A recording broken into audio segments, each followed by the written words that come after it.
কিনা ভাইরা আমার? পীর সাহেব চরমোনাই এই বাংলাদেশে রাজনীতি করে বিধায় এই বাংলাদেশের মানুষ বুঝতে পেরেছে যে কোনটা হক আর কোনটা বাতিল, ঠিক কিনা ভাইরা আমার? প্রিয় বন্ধুগণ, আজকের দেশের মানুষের মনে একটাই প্রশ্ন, জোট থেকে কেন আলাদা হয়ে গেল?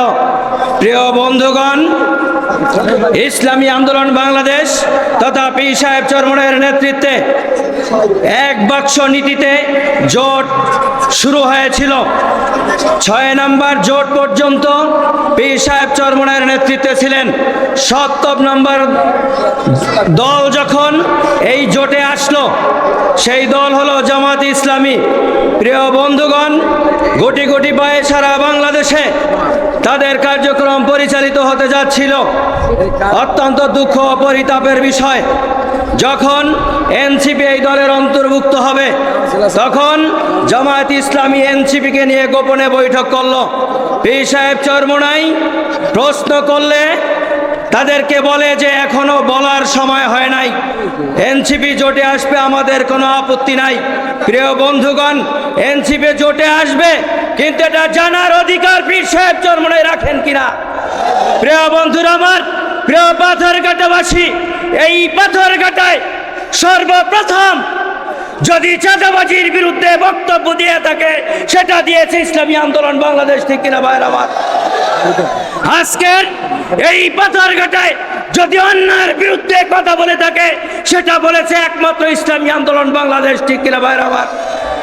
ইসলামী আন্দোলন বাংলাদেশ খাতার নিচে রাজনীতি করে না, ইসলামী আন্দোলন বাংলাদেশ রাজনীতি করে ওপেনে, ঠিক কিনা ভাইয়ের আমার?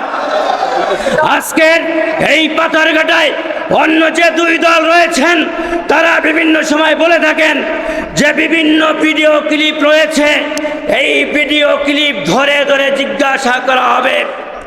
প্রিয় বন্ধুগণ, প্রিয় পাথরঘাটার অন্য যারা রাজনীতি করেন তাদের উদ্দেশ্য করে বলছি, আপনাদের ভিডিও ক্লিপ আপনারা স্বর্ণ দিয়ে বাঁধিয়ে রাখেন, এই সোহাগ বাদশার কণ্ঠকে স্তব্ধ করতে পারবেন না, ঠিক কিনা ভাইরা আমার?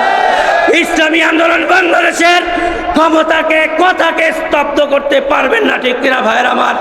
পরিশেষে সকল ভাইদেরকে হাত পাখা মার্কায় ভোট দেওয়ার আহ্বান রেখে আমি আমার সংক্ষিপ্ত আলোচনা শেষ করছি। ওমা তৌফিক ইল্লা বিল্লাহ। সংগ্রামে উপস্থিতি